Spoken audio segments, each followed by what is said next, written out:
Assalamualaikum warahmatullahi wabarakatuh.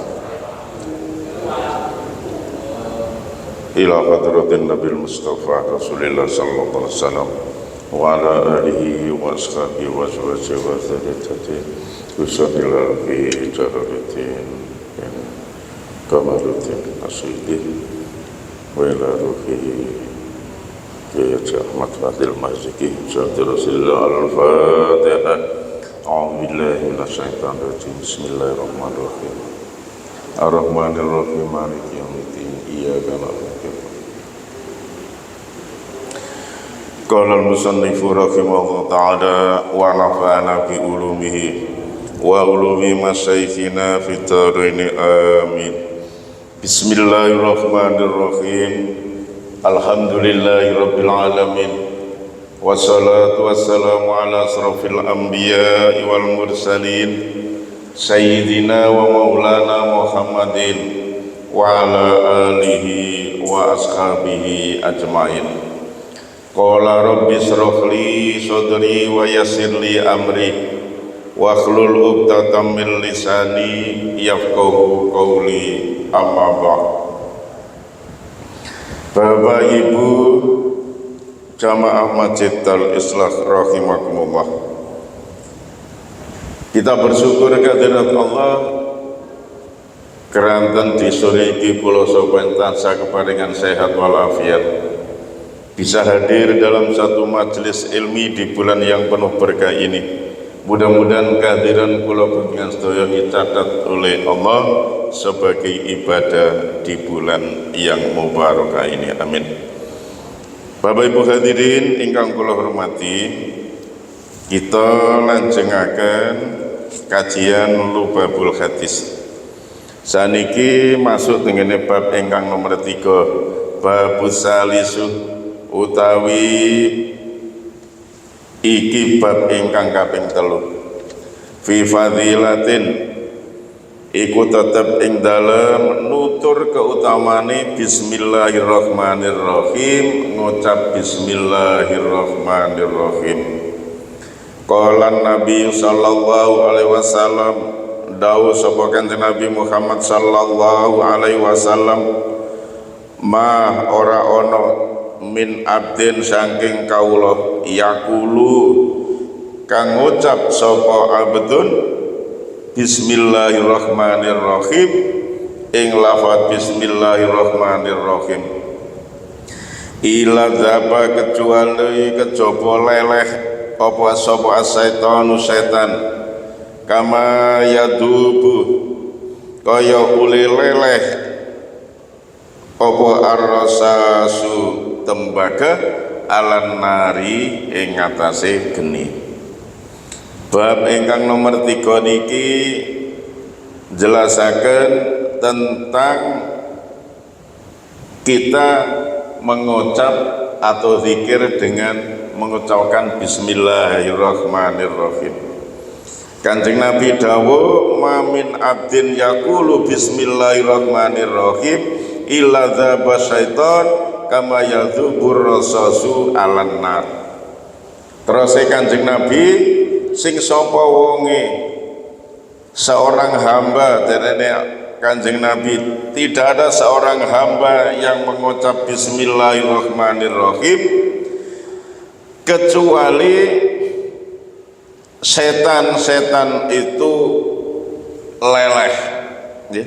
Dengan ucapan bismillah itu loh, menyebabkan setan itu leleh sebagaimana lelehnya tembaga terhadap air geni atau terhadap api.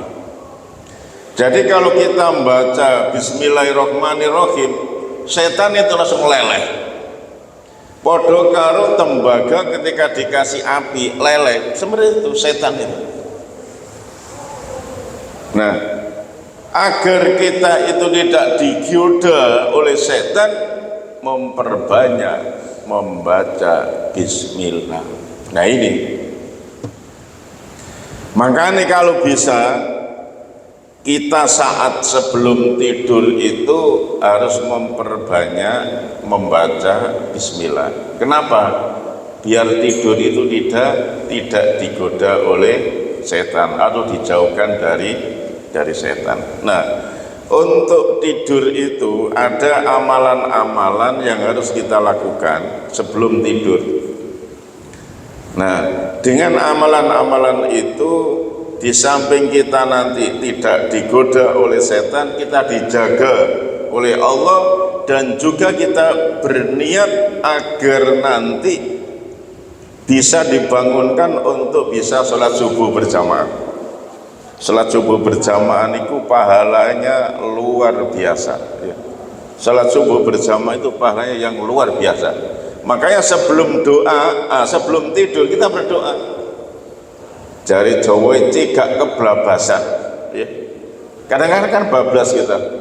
Wis ada niat mudah-mudahan Allah membangunkan subuh itu bisa sholat berjamaah, tapi ternyata tidak, digridu oleh setan dan sebagainya. Makanya ada bacaan-bacaan yang harus kita amalkan sebelum tidur. Nah, Rasulullah pernah berpesan kepada putrinya Fatimah Az-Zahra, wahai putriku, kerjakan satu amalan, paling tidak ada 4 amalan sebelum tidur. Yang pertama, jangan engkau tidur sebelum menghatamkan Al-Quran. Pesan Nabi terhadap putrinya. Yang kedua, jadikanlah para nabi sebagai memberikan syafaat pertolongan kepadamu kelak. Jadi ada satu bacaan yang menyebabkan Nabi itu akan memberikan syafaat para nabi kepada kamu. Ini pesan Rasulullah terhadap putrinya.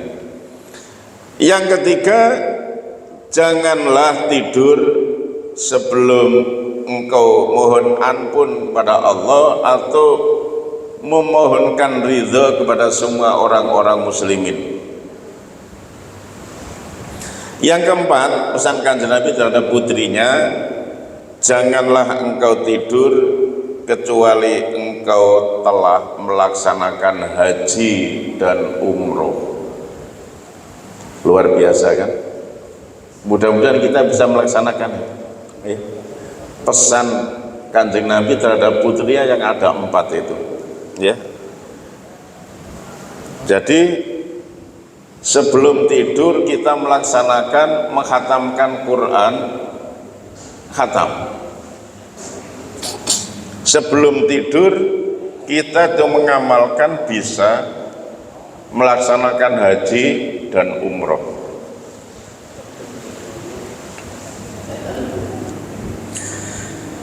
Bagaimana orang-orang itu kok bisa khatam Quran ya sebelum tidur itu? Padahal Quran kan 30 juz. 30 juz ya. Tapi ternyata Kanjeng Nabi menyuruh membaca Qul huwallahu ahad 3 kali.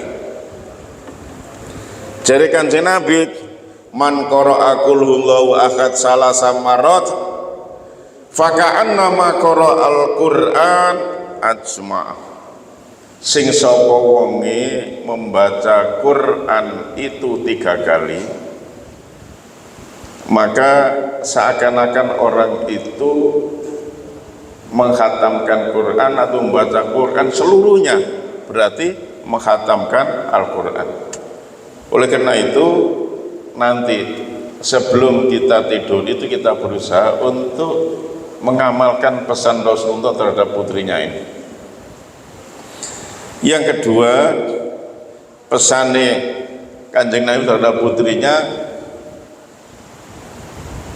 jadikanlah para nabi itu nanti memberikan syafaat pertolongan di hari kelak, di akhirat kelak. Nanti usahakan para nabi itu memberikan pertolongan. Dengan cara apa? Sebelum tidur paling tidak kita membaca sholawat Nabi. Itu nanti akan mendapat syafaat. Yang ketiga, dari Kanjeng Nabi, janganlah engkau tidur sebelum meminta ridho kepada para nabi atau minta ampun kepada Allah. Kita beristighfar sebelum tidur, ya. Setelah membaca kulhu 3 kali, kemudian membaca sholawat, kemudian istighfar. Astaghfirullahaladzim alladzi la ilaha illal hayyul qayyum wa atubu ilaih. Atau astaghfirullahaladzim li wali walidayya wali jami'il muslimina wal muslimat wal mu'minina wal mu'minat al ahya'i minhum wal amwat. Jadi mohon ampun kepada Allah itu ada 2. Ketika kita wirid itu, yang pertama langsung kita mohon kepada Allah. Astaghfirullahaladzim alladzi la ilaha illa huwa hayyul qayyum wa atubu ilaih. Yang nomor 2, kita mohon ampun kepada Allah untuk sesama. Li wali walidayya, mohon ampun kepada Allah untuk kedua orang tua kita. Wali jami'il muslimin wal muslimat, wong Islam lanang lan wedok, al ahya'i minhum wal amwat, baik yang hidup maupun yang mati, itu tetap kita mohonkan ampun.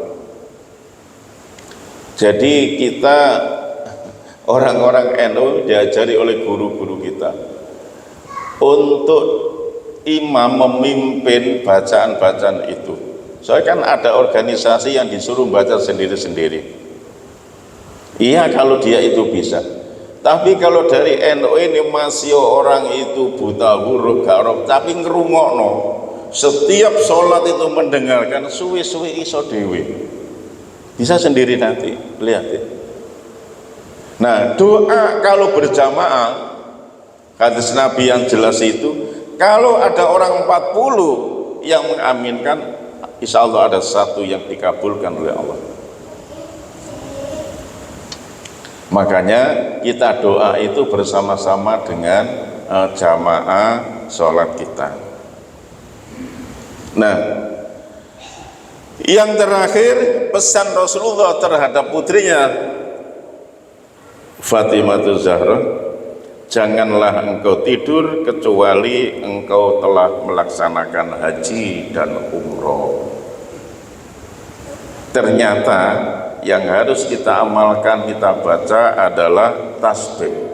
Subhanallah, alhamdulillah, wa la ilaha illallah, wallahu akbar. Itu pahalanya sama dengan haji dan umrah. Makanya pernah saya memberikan materi dalam khutbah saya, kalau ada orang masuk ke masjid itu kan disunatkan untuk sholat tahiyatul masjid, disunatkan sebelum duduk. Tapi pernah saya angkat dalam khutbah saya, entah jenengan ngurungokno apa enggak atau sudah diamalkan apa enggak. Soalnya saya melihat kalau saya khutbah itu uwake sing turu. Kadang-kadang materi khutbah saya kupas lagi ketika ada pertemuan perkawinan, kadang-kadang saya kupas lagi. Ipun isek wong iku isek koyo ngobrol-ngobrol kan. Apa yang pernah saya kupas itu masalah masuk masjid disunatkan sholat tahiyatul masjid sebelum duduk. Tapi ada penggantinya itu, ada bacaan.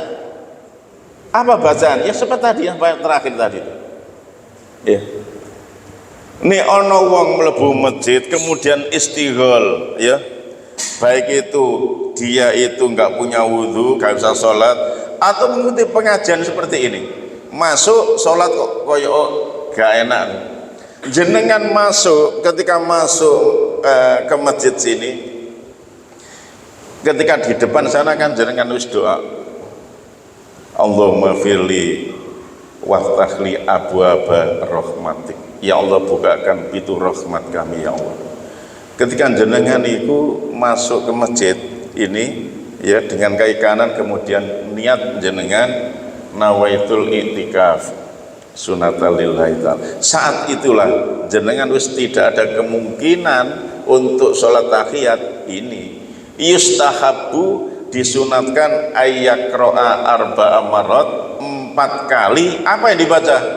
Subhanallah hamdulillah wa la ilaha illallah huwallahu akbar, 4 kali. Jenengan ngamal itu kan setelah saya khutbah dulu itu berapa kali itu ya. Jenengan mlebu masjid kayak sholat tahiyatul masjid, baca itu Subhanallah hamdulillah wa la ilaha illallah huwallahu akbar 4 kali baru duduk. Gantine sholat tahiyatul masjid, dan itu pahalanya. Jarine Kanjeng Nabi, putrine gak oleh turu dhisik sebelum ngamalo, dia itu melaksanakan haji dan umroh ternyata membaca tasbih Subhanallah alhamdulillah wa la ilaha illallah huwallahu akbar. Nah, itu amalan-amalan sebelum tidur. Bahkan ada juga amalan berkaitan dengan materi ini. Kalau saya itu yang pertama doa dulu ya. Sebelum tidur kan kadang-kadang kita pasti wudhu kan, wudhu dulu lah paling enggak. Sebelum tidur itu usahakan kita itu suci bersih. Bukan hanya soal tidur, kapan saja ketika kita itu ada berhadas, usahakan ngambil air wudhu. Apalagi kalau mau jalan-jalan itu ngambil air wudhu. Ngambil air wudhu kalau nanti ada misalnya jam 10 mau berangkat kemana, ngambil air wudhu. Ternyata di jalan itu langsung azan zuhur, langsung masuk masjid tanpa kita wudhu di situ. Sudah punya air wudhu, ya sudah punya wudhu. Nah, sebelum tidur kita wudhu dulu. Kemudian membaca doa mau tidur. Doa mau tidur kenapa semuanya sih? Setelah itu membaca bismillah. Kalau saya itu membaca bismillah ada amalan 21. Bismillahirrahmanirrahim, bismillahirrahmanirrahim. Wong tadi itu yang baca bismillah itu ternyata mampu melelehkan setan. Tapi kalau kita sampai baca 21, hancur lebur setan itu paling nanti ya. Baca bismillahirrahmanirrahim 21. Setelah itu kita baca Fatihah 3. Setelah Fatihah 3, Qul huwallahu ahad 3. Kemudian Qul a'udzu bil falaq 3. Qul a'udzu birabbin nas 3 kali. Kemudian kita sambung ayat kursi 1 ditambah dengan surat Al-Baqarah terakhir, lillahi ma fis samawati wa ma fil ardi, sampai terakhir. Habis itu kita membaca sholawat. Kalau saya itu membaca sholawat itu 10 kali, dan baca sholawat 10 kali. Yang ini yang jari Kanjeng Nabi pesan nanggone putrinya itu agar kelak nanti akan mendapatkan syafaat dari para nabi. Kemudian setelah baca sholawat, baca tasbih yang tadi itu Subhanallah alhamdulillah wa la ilaha illallah huwallahu akbar. Kemudian kalau saya itu saya akhiri dengan membaca doa untuk menolak stroke. Ikhtiar kita berdoa agar tidak kena stroke. Dibaca 10 kali. Gimana bunyinya? Allahumma inni a'udzubika minarrihil akhmari wadamil aswati wadail akbari. Ya Rabb, aku berlindung kepadamu dari angin merah. Angin merah sing iso kejepit barang iku lho jare. Kemudian wadamil aswati, darah hitam. berlindung kepada Allah agar tidak kena darah hitam. Wadail akbari, dari penyakit yang besar termasuk stroke. Kita baca berapa? 10 kali. Allahumma inni a'udzubika minarihil ahmari wadail aswati wadamil aswati wadail akbari. Saya ulangi, Allahumma inni a'udzubika minarihil ahmari wadamil aswati wadail akbari. Dibaca ping 10 sebelum tidur. Jadi dari rentetan-rentetan yang dibaca tadi itu hampir ada 9 atau 10 itu. Ini dengan niatan ya apa? Biar kita itu dijaga oleh Allah dan juga dibebaskan dari pengeridu setan, dan juga kita niat agar Allah membangunkan kita pagi dengan keadaan selamat dan bisa sholat subuh berjamaah. Ini yang penting. Jadi doa-doa itu intinya bagaimana kita itu tidurnya itu nyenyak, selamat, dan bisa sholat subuh berjamaah. Nah itu.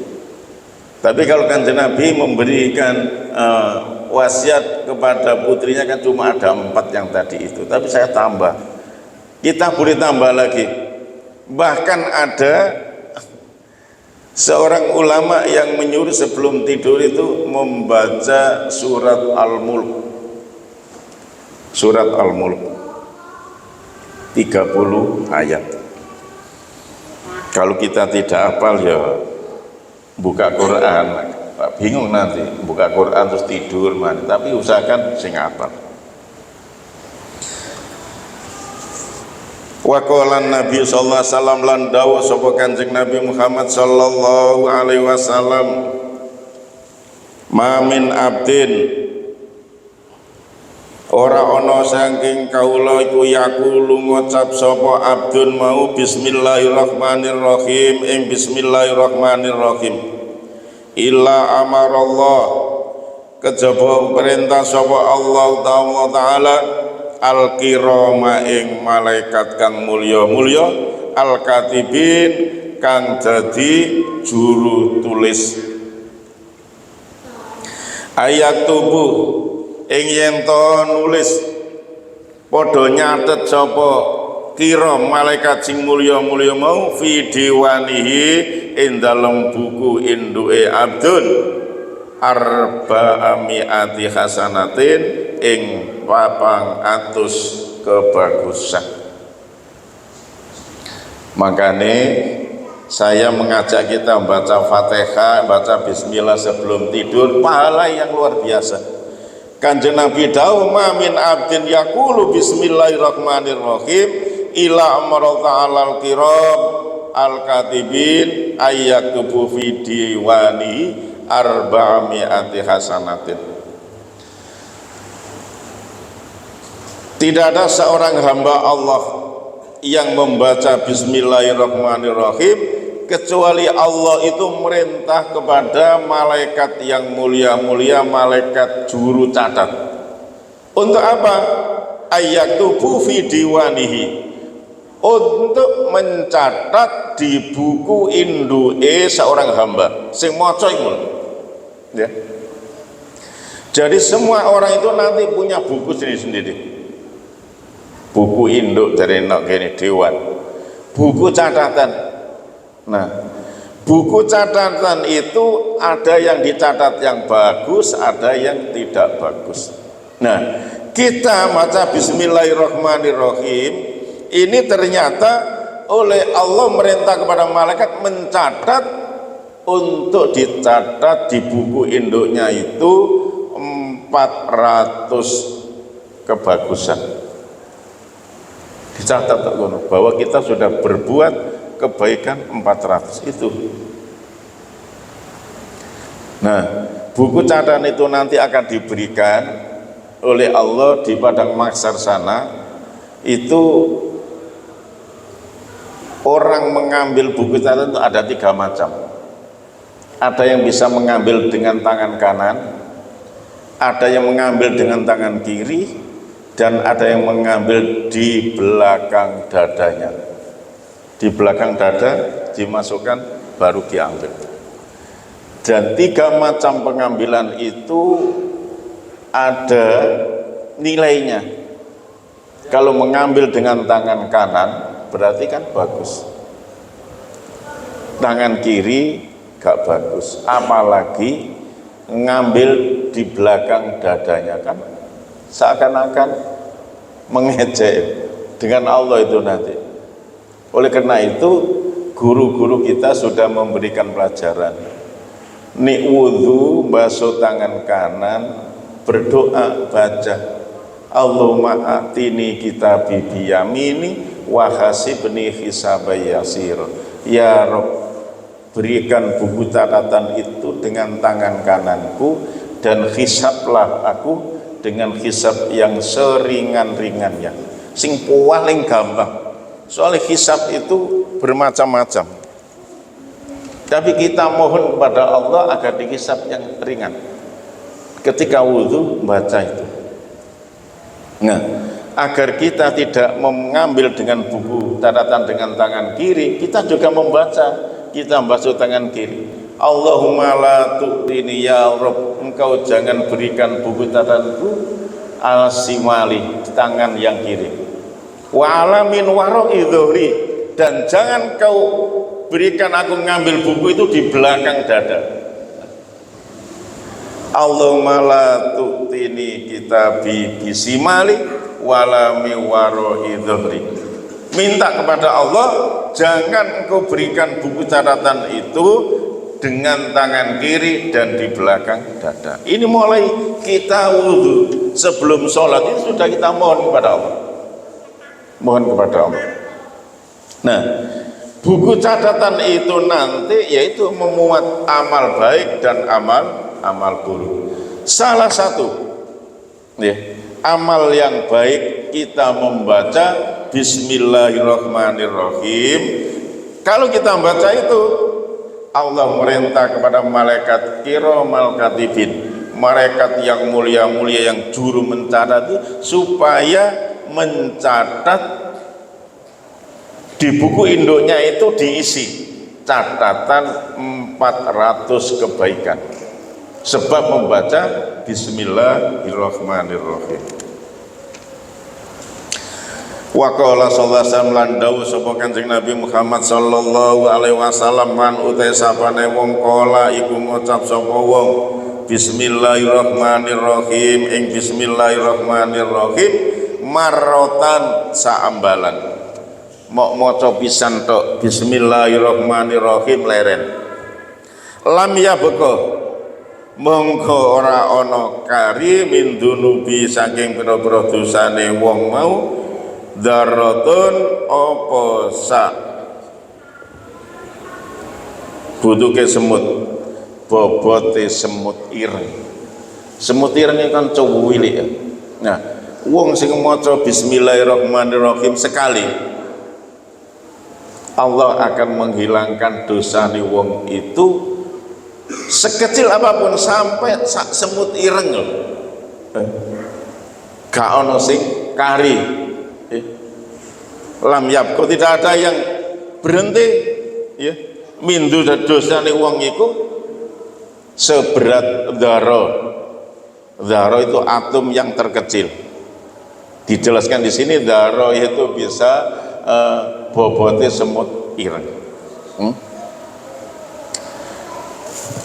Wa qala sallallahu alaihi wasallam, dawuh sapa Kanjeng Nabi Muhammad sallallahu alaihi wasallam, idza kataba ahadukum, idza kataba ahadukum, idza kataba tatkalane nulis sapa ahadukum siji nira kabeh nulis apa Bismillahirrahmanirrahim, nulis Bismillahirrahmanirrahim,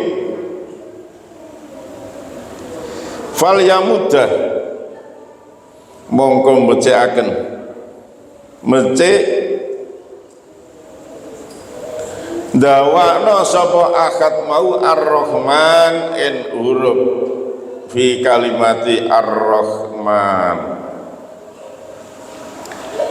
Sing sapa wengi nulis bismillahirrahmanirrahim, kemudian wong iku bagusi ngapiki sama dengan dekor ya. Sifat Ar-Rahman itu sing dibagusi. Ini menandakan bahwa itu kasih sayang Allah yang luar biasa. Ada dapat kasih sayang dari Allah Subhanahu wa taala. Wa qala Nabi sallallahu alaihi wasallam dawu sapa Kanjeng Nabi Muhammad sallallahu alaihi wasallam man uta sapane wong kata baiku nulis sapa wong bismillahi ing nulis bismillah tanpa ada rahman tanpa ada rahim. Sing sapa wonge nulis bismillahi fajawada mongko bagusake sapa wong takziman krana ngegungaken Allah lillahi maring Allah. Ana wong nulis bismillah dan orang itu sengaja ditulis dengan bagus. Kenapa? Takziman lillah, mergo ngegungkan Allah. Nulis hanya bismillah.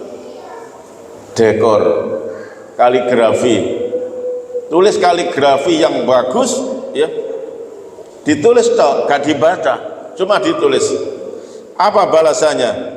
Ghufirallahu mongko disepuralahu krana man mau mata kodama ing barang kan wis dhisik apa man min dambi bayane saking dosane wong mau wa mata akhir lan barang kang keri apa man. Artinya apa? Kanjeng Nabi dawuh man kataba bismillah fajawada ta'ziman lillah ghufira lahu ma taqaddama min dambihi wa ma ta'akhkhar. Ni ana wong itu menulis lafaz bismillah. Nah, lafaz bismillah ini ditulis dengan bentuk yang indah, dengan tulisan yang indah. Tujuannya apa? Ta'ziman lillah, karena mengagungkan Allah. Tidak lain adalah karena mengagungkan Allah. Tulisan itu diperbaiki. Setiap kali dipandang, letakkan di rumah dipandang, senang sekali. Nah, orang-orang yang macam ini ghufirallahu ma taqaddama min dambi wa ma ta'akhkhar. Dosa-dosa sing wis kelewat, dosa-dosa sing akan datang, dosa-dosa sing cilik iku diampuni oleh Allah. Cuma menulis tok. Nek maca kan sudah jelas iku. Cuma iki menulis. Utawa jenengan tumbas kaligrafi terus dipasang nang omahe, luar biasa. Kaligrafi sekarang kan sudah macam-macam. Bentuknya kecil, ono sing ayat kursi. Bahkan ono Yasin. Surat Yasin itu ditulis dalam kaligrafi yang bentuk dengan indah. Itu kita pasang di rumah, wah, pahalanya besar sekali. Ya ini hadis Nabi ini. Nulis bismillah aja dengan indah, kena ta'ziman lillah, ngagungkan Allah, di sepuro dosane sing wis kliwat, dosa sing akan datang. Wa qala sallallahu alaihi wasallam lan dawuh sapa Kanjeng Nabi Muhammad sallallahu alaihi wasallam, innallaha satuna Allah subhanahu ma suci Allah wa ta'ala lan maha luhur Allah zayyana iku mes-mesi sapa Allah as-samaa ing langit bil kawakibi kelawan pira-pira lintang.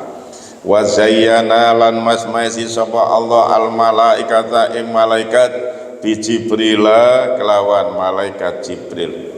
Wa zayyana lan mes-mesi sapa Allah al jannata ing swarga bil khuri kelawan bidadari wal kusuri lan piro-piro loteng, piro-piro gedung-gedung yang indah. Jadi Kanjeng Nabi dawuh sak temene Gusti Allah iku menghias langit itu kelihatan indah. Apa hiasannya? bil kawakibi, dengan bintang-bintang. Jadi kalau sekarang ini tidak kelihatan bintang-bintang. Mulai tahun 90-an atau sampai 2000 nggak pasti kelihatan. Soalnya listrik sudah luar biasa. Tapi kalau kecil saya 70-an, 80 itu bintang itu kelihatan luar biasa. Kelihatan bintang itu luar biasa. Tapi sekarang sudah tidak bisa kelihatan dengan baik. Wa zainal malaikatu, dan Allah itu menghiasai malaikat. Jadi di antara malaikat-malaikat itu ada yang lebih utama, maksudnya yang lebih bagus adalah malaikat Jibril. Malaikat Jibril yang selalu menemani Rasulullah Shallallahu Alaihi Wasallam.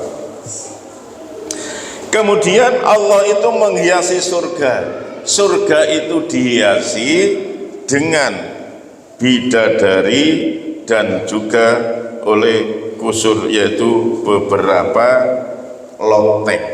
Nah, oleh karena itu mestinya di bulan suci Ramadan ini ada angin yang hebat, ya, habatir rih tahtal arsy, angin yang meniup di bawah ars, ya, ada angin yang meniup di bawah ars di dalam bulan Ramadan ini. Nah, tiupan angin di bawah ars yang begitu hebat itu disebut dengan masirot. Nah, itu ada gerakan dari daun-daun surga. Disebabkan ada tiupan angin yang keras di awal-awal Ramadan itu ada gesekan daun-daun surga itu. Nah, gesekan daun surga itu ternyata menimbulkan suara yang indah sekali. Coba, di surga aja. Surga ono daun kena angin, gesek antara daun satu dengan lainnya, itu menimbulkan suara yang sangat indah, yang belum pernah terdengar oleh seorang. Bahkan bidadari tercengang dengan adanya suara yang indah itu, sampai memohon kepada Allah, Allahumma ja'al hadis syahri azwajan fi ibadika ya Rabb. Ya Rabb, jadikanlah saya di bulan ini untuk menjadi istri dari hamba-hambamu yang ibadah di bulan ini. Bidadari minta kepada Allah dengan lantunan doa agar Allah itu mengawinkan dengan hamba-hamba Allah sing gelem ibadah nonggone bulan suci Ramadan, termasuk kalau panjenengan sing derek pengajian ini. Iki diincar oleh bidadari. Masih ondok kene gak duwe bojo, bidadari wis mengintai kanjenengan iki. Luar biasa, kita diintai oleh bidadari. Nah, bidadari dalam pingitan yang disediakan. Akhirnya Allah menyampaikan kepada bidadari, wahai bidadari, tidak ada lain hamba-hambaku yang ibadah di bulan Ramadan ini akan saya kawinkan dengan engkau. Ya, Allah diminta oleh bidadari, Allah nganggupi ni ono hamba-hambaku sing gelem ibadah nang bulan Ramadan, iku akan saya kawinkan dengan bidadari. Bidadari pingitan, luar biasa. Sama dengan ada kemanten, kalau di Jawa kan dipingit berapa hari. Nah, ini bidadari pingitan yang disediakan untuk orang-orang yang berpuasa, yang beramal di bulan Ramadan. Nah, bidadari itu memakai perhiasan 70 perhiasan. 70 perhiasan. Nah, di antara 70 itu tidak ada satupun yang sama. Jadi perhiasan 70, coba bayangkan.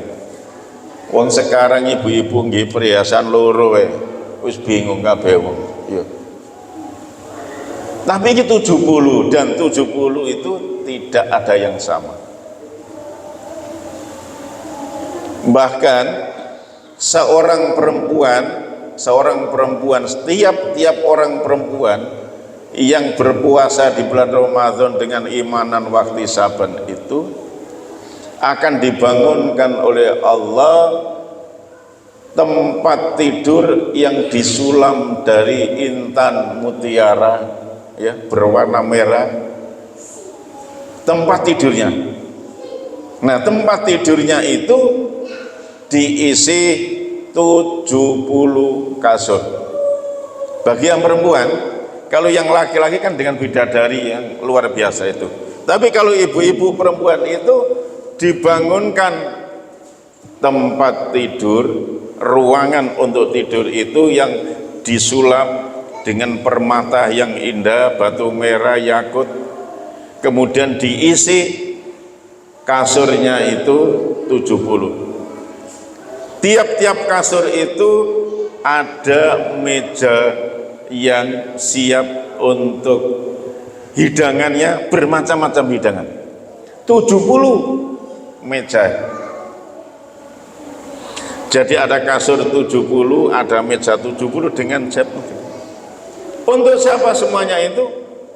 Tidak lain adalah diperuntukkan oleh orang-orang yang beramal melaksanakan bulan suci Ramadan ini dengan imanan wahtisaban, dengan segala macam amalia-amalia di dalamnya dijalankan. Bukan hanya puasa toh, tapi semuanya termasuk pengajian-pengajian ini loh, dialogi.